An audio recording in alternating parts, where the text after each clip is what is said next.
हर हर महादेव। नमस्कार भक्तजनों, आप सभी का मायरा वॉइस चैनल में हार्दिक स्वागत है। भक्तजनों, आज के इस वीडियो में हम आपको श्रावण मास महात्म 19वां अध्याय सुनाएंगे, जिसमें श्रावण मास की दोनों पक्षों की एकादशियों के व्रत का वर्णन तथा विष्णु पवित्रारोपण विधि बताई गई है। ध्यान से श्रवण करेंगे। श्रवण करने से पहले कमेंट बॉक्स में हर हर महादेव अवश्य लिखें। ईश्वर बोले, हे महामुने, अब मैं श्रावण मास में दोनों पक्षों की एकादशी तिथि को जो किया जाता है उसे कहता हूँ। आप सुनिए। हे वत्स, रहस्यमय अति श्रेष्ठ महान पुण्य प्रदान करने वाले तथा महापातकों का नाश करने वाले इस व्रत को मैंने किसी से नहीं कहा है। यह एकादशी व्रत श्रवण मात्र से मनुष्य को वांछित फल प्राप्त करने वाला, पापों का नाश करने वाला, सभी व्रतों में श्रेष्ठ तथा शुभ है। इसे मैं आपसे कहूँगा, आप एकाग्रचित होकर सुनिए। दशमी तिथि में प्रातः काल स्नान करके शुद्ध होकर संध्या आदि कर लें और वेद वेत्ता, पुराणज्ञ तथा जितेंद्रिय विप्रों से आज्ञा लेकर 16 उपचारों से देवादिदेव भगवान का विधिवत पूजन करके इस प्रकार प्रार्थना करें, हे पुंडरीकाक्ष, मैं एकादशी को निराहार रहकर दूसरे दिन भोजन करूंगा। हे अच्युत, आप मेरे शरण दाता होइए। हे वत्स, गुरु, देवता तथा अग्नि की सन्निधि में नियम धारण करें और उस दिन काम क्रोध रहित होकर भूमि पर शयन करें। उसके बाद प्रातः काल होने पर भगवान केशव मन को लगाएं। भूख लगने पर तथा प्रस्खलन, गिरना, ठोकर आदि लगना के समय श्रीधर इस शब्द का उच्चारण करें। हे वत्स, यह व्रत मोक्ष प्रदान करने वाला है, अतः 3 दिनों तक पाखंडी आदि लोगों के साथ बातचीत, उन्हें देखना तथा उनकी बातें सुनना, इन सब का त्याग कर देना चाहिए। तदंतर क्रोध रहित होकर पंचगव्य लेकर मध्याह्न के समय नदी आदि के निर्मल जल में स्नान करना चाहिए। सूर्य को नमस्कार करके भगवान श्रीधर की शरण में जाना चाहिए और वर्णाचार की विधि से सभी कृत्य संपन्न करके घर आना चाहिए। वहाँ पुष्प, धूप तथा अनेक प्रकार के नैवेद्यों से श्रद्धा पूर्वक श्रीधर की पूजा करनी चाहिए। उसके बाद सुवर्णमय पंचरत्न युक्त श्वेत चंदन से लिप्त तथा 2 वस्त्रों से आच्छादित कलश को स्थापित करके और शंख चक्र गदा युक्त देवादिदेव श्रीधर की प्रतिमा स्थापित कर उनकी पूजा करके गीत बात तथा कथा श्रवण करके 7 रात्रि में जागरण करना चाहिए। इसके बाद विमल प्रभात होने पर द्वादशी के दिन विधिवत पूजन करके कृतकृत्य होकर बुद्धिमान को चाहिए कि श्रीधर नाम का जप करे।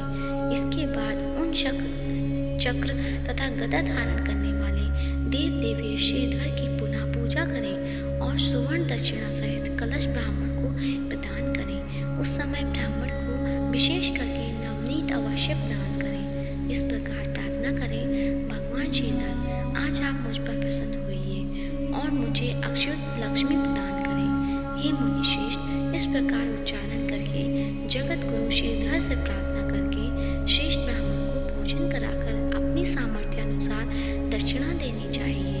उसके बाद सेवकों आदि को भोजन कराकर गाय को घास खिलानी चाहिए। इसके बाद मित्रों तथा बंधु बांधवों समेत स्वयं भोजन करना चाहिए।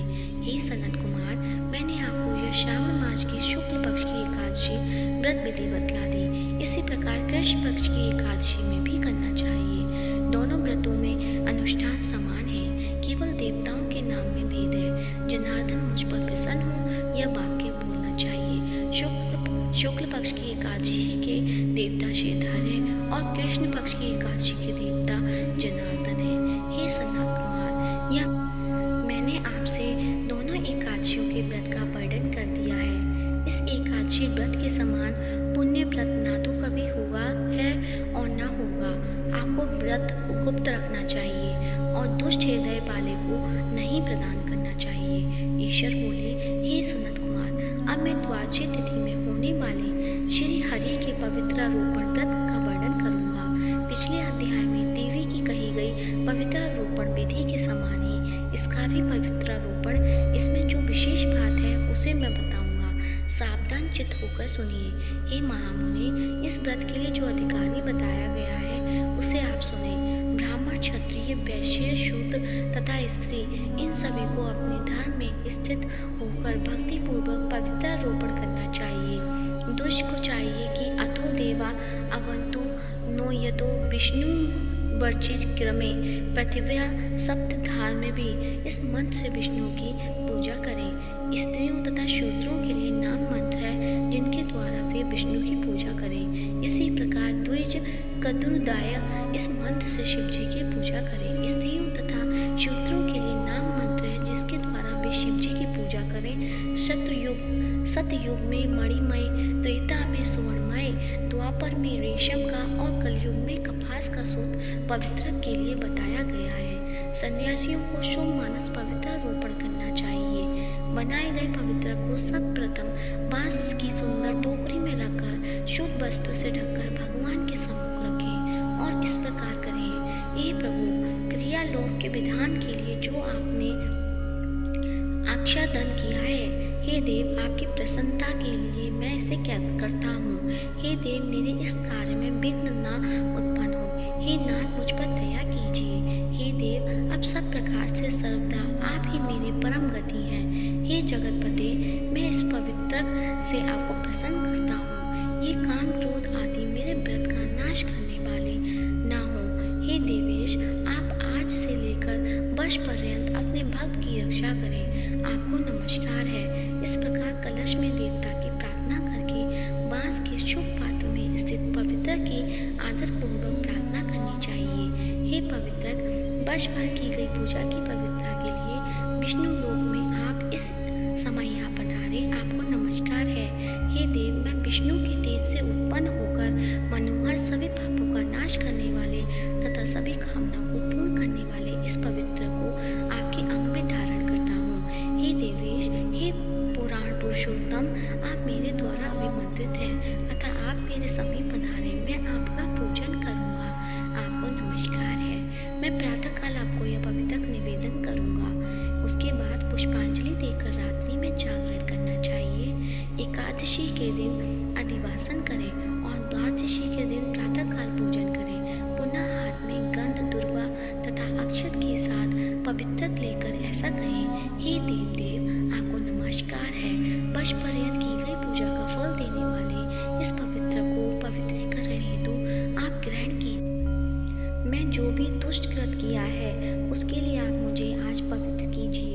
हे देव, हे सुरेश्वर, आपके अनुग्रह में मैं शुद्ध हो जाऊं। इस प्रकार मूल मंत्र से संपुटिक इस मंत्रों के द्वारा पवित्र अर्पण करें। उसके बाद महानैवेद्य अर्पित करके नीराजन कर प्रार्थना करें और मूल मंत्र से घृत सहित खीर का अग्नि में हवन करें। इसके बाद इसी मंत्र से पवित्र का विसर्जन करके इस प्रकार बोले, हे पवित्र, वर्ष भर की गई मेरी शुभ पूजा को पूर्ण करके अब आप विसर्जित होकर विष्णु लोक को प्रस्थान करें। इसके बाद पवित्र को उतारकर ब्राह्मण को प्रदान कर दें अथवा जल में विसर्जित कर दें। हे वत्स, मैं आपसे श्री हरि के इस पवित्र रोपण का वर्णन कर दिया। इसे करने वाला इस लोक में सुख भोग कर अंत में वैकुंठ प्राप्त करता है। इस प्रकार श्री स्कंद पुराण के अंतर्गत ईश्वर सनत कुमार संवाद में श्रावण मास माहात्म्य में उभय एकादशी व्रत कथन और द्वादशी में विष्णु पवित्रारोपण कथन नामक उस 19वां अध्याय संपूर्ण हुआ। बोलो शंकर भगवान की जय, बोलो श्रीधर भगवान की जय। भक्तजनों, अध्याय सुनने के बाद आप सभी से मेरा अनुरोध है, कमेंट बॉक्स में जय श्रीधर अवश्य लिखें या जय श्री जनार्दन।